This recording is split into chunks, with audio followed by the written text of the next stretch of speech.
Ninth is the big day of Hajj. One of the biggest problems of going with a group is too much chit-chat. Believe me, right now, if you've never been for Hajj, you think, I'm going to go and I'm going to do this and I'm going to do that.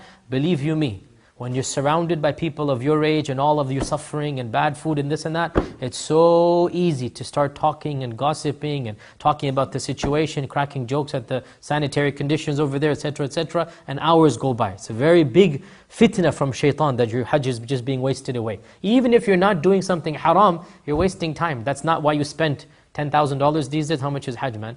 When I was a teenager, we used to go for like $1,500 back from here in America.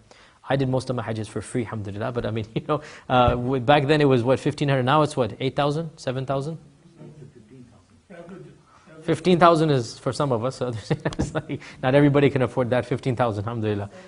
7,000, 8,000 is the average, right? Yeah, so you're not spending $8,000 to chit-chat with your friends, or with people that you make there. Basically, learn from day one to be polite but rude. Jazakallah khair, I have something to do. Polite but rude, firm. You're there for your own ibadah, right? Have your Qur'an with you, have your du'as and dhikrs that you want to do, a dhikr book or du'a book, and just worship. Don't worry about other people. So, you spend the night in Mina. As we said, if you don't, your Hajj is completely valid, not a problem. 8th is all sunnah. The 9th is the big day. This is your Hajj. If you miss the 9th, you have no Hajj. 9th is the day of Hajj. The 9th is the day of Arafah. The 9th is when you will go to the most sacred place on earth at that time and spend the entire day on the plains of Arafat. You technically should get there basically around Zawal, before Zawal, after Zawal. But I mean, if you get there a little bit late as well, not a problem. But it is wajib to get there before Maghrib.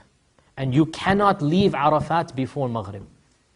And by the way, you cannot leave in our times because the government closes the roads. So there's no issue of you leaving. The roads are literally blocked. They open up the gates at Maghrib. So there's no issue of you leaving. So Arafat is the main time of Hajj. And that is the time you will go to Arafat and you will combine Dhuhr and Asr, 2-2, and for the rest of the 4, 5, 6 hours that you have, that is the time of dua and dhikr. That is the time of praying and begging for forgiveness. That is the time of basically pleading to Allah for a better life in this world and the next. This is Hajj.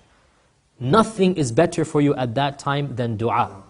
That's why even you pray Dhuhr and Asr right at the beginning. Soon as the time comes in, you actually get rid of the fard prayers because there's something more important than that, and that is the dua.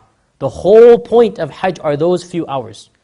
Believe you me, you will find half the crowd just chit-chatting. Believe you me, it's unbelievable, but if you've been for Hajj, you know this. It's just, believe it or not, you just get tired, it's hot, you're sweaty, you just start wasting time, astaghfirullah. You're not there for that. My advice to you, as I said, don't even make too many friends, right? So that you're just on your own. You go to the corner of the tent, you go outside, you make dua.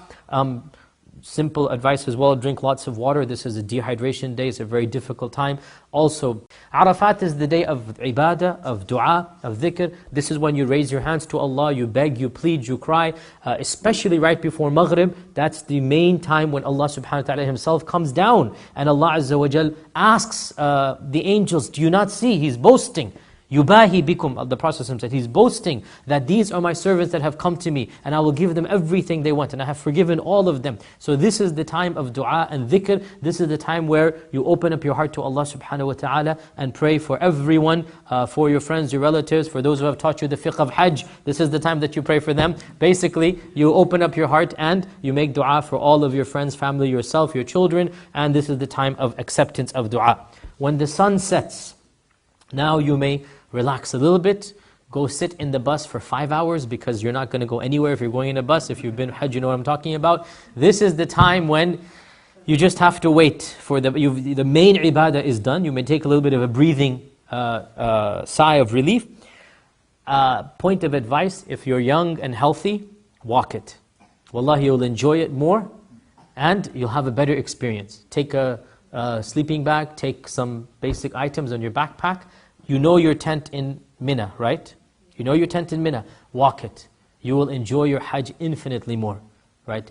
On the 9th now, after... How far is the walk? An hour and a half, 2 hours. And the beauty of this walk, it is the best walk that I've ever done in my life. Why?